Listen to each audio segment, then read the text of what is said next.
Okay, so this is the second video. Hopefully you watched the first video already concerning the squeeze theorem. I am going to do two of these examples with you and then kind of leave you on your own with the other two. On the first example on this assignment, you are asked to graph f of x, g of x, and h of x. So what I noticed right away is that f of x is x squared and h of x is negative x squared. So since we're looking for the squeeze theorem, that kind of tells me those are going to be my upper and lower function. Beyond that, we see a g of x function that contains that x squared too. And so there is something called a function dominance in mathematics. And what that really means is that some functions' behaviors dominate when they're composed together. So if I look at g of x, I see that we have x squared times a cosine function. X squared is a polynomial, and polynomials dominate cosine. So we can expect the end behavior of this function to be like this, and this function to be like this. And while there'll be other things going on, end behavior is going to be just like x squared. And so it's going to go up and down because it's a cosine function, but we expect the end behavior to be dominated by x squared. And so I would certainly first graph what you know, and I know that you know x squared, and so I'm going to graph that first. There's no perfect parabola though. And then we're going to graph negative x squared, and I certainly should have gotten through all three of those points. It didn't look like I did. Not for x squared. And then there's the third function. So I know that the end behavior is going to be whatever x squared has going on, which is up. So I know when I'm going to draw this in, I actually know, and it should be a little bit better bounds, right? We expect that the end behavior to kind of look like that. Now, this is a terrible sketch, so I'm going to deviate from it and we're going to take a look at it on Desmos. And so here you see the things I was talking about. We see the end behavior of that green function be similar to the red function of course being x squared. And so that is true, right? If there's a polynomial, it's going to dominate a trig function and it's going to look like at the ends that polynomial.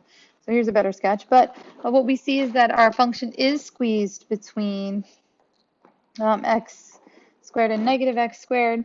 We know that the limit of x squared and negative x squared from the graph alone as x approaches 0 is equal to the limit as x approaches 0 of negative x squared, which is equal to 0.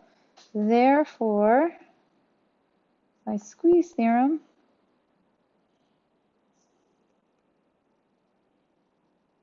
we know that the limit as x approaches 0 of g of x, I don't even really want to write all that, equals 0.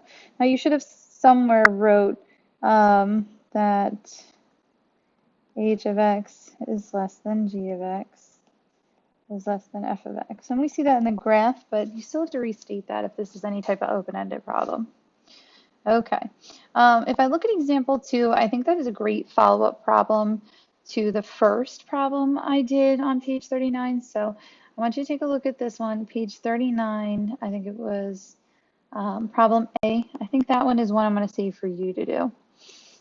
Because when I look at this next problem, these last two are a lot alike, both different in their own way, but I don't want you to immediately graph them. We have to start thinking about some of our trig rules and things like that. So I want to try this real quick. Certainly this one's the hardest one on the page. You guys always say the last problem's the hardest. And it's an application of what we've done today. I will certainly take a look at what you do and we'll discuss it further from there if you have any questions. All right, so if I'm talking about the third problem on this page, use the squeeze theorem to evaluate the limit as x approaches 0 of x to the fourth times sine of 1 over x squared plus 1.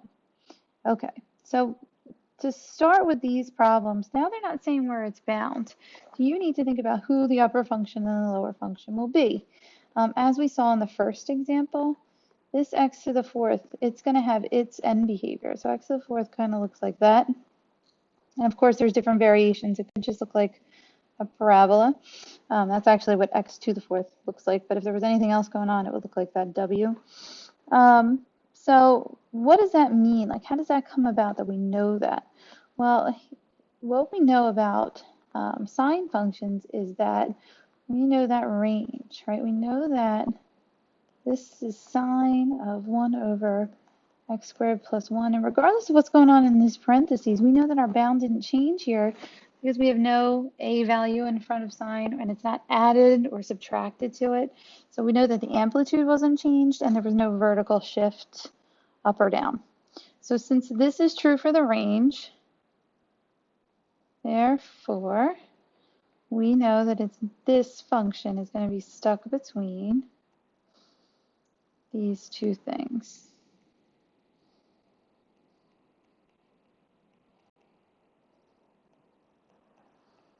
And so here what we had to do was we had to find where it was trapped. It's easy with polynomials and trig functions. They tend to use a lot of those. And so, okay, so the idea is that this will be, we'll call this f of x is less than g of x is less than h of x. Okay, and so we're going to evaluate the limit. The limit as x approaches 0 of negative x to the fourth is equal to the limit as x approaches 0 of x to the fourth. The lower is equal to the upper, which equals 0. And so therefore, by squeeze theorem,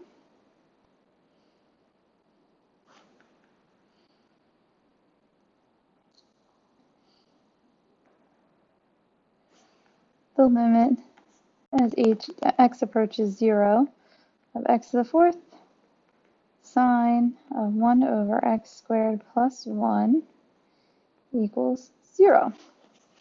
Okay, so moving forward, when you take a look at example, when you try the second problem, I really would go back to page 39 and look at A.